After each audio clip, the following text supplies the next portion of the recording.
wonderful history, wonderful tradition.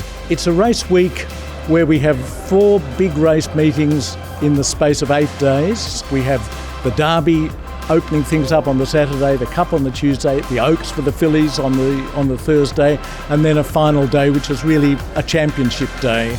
And each one of those days has its own particular flavour. This extraordinary event, which really does go around the world in its magic. You can see everybody here is totally dressed up, absolutely going for it. It's a bit like Ascot, but on the other side of the world.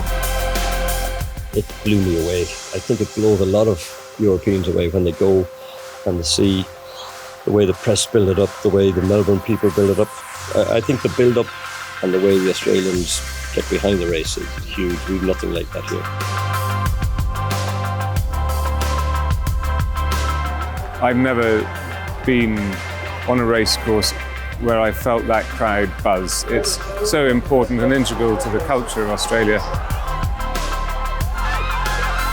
It's also a race that's had a lot of literature and art and so on written around it. Huge numbers of people come to Melbourne, huge numbers of people get around and have a party, have a drink, have a bit of a socialisation around it. So it's bigger than racing. It is a great melting pot, but it's also bigger than the actual sport itself. The hype in the whole state is just unbelievable. You can't get on a flight.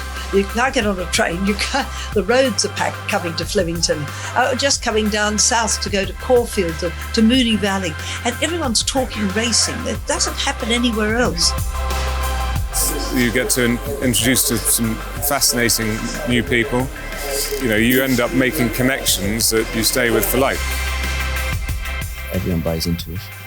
I suppose it's nation news on all the newspapers, even non-racing newspapers, and it's a culture down there, and I think that's what makes it very special. It's much bigger than a horse race, and that, I think, is probably the best way I can describe it.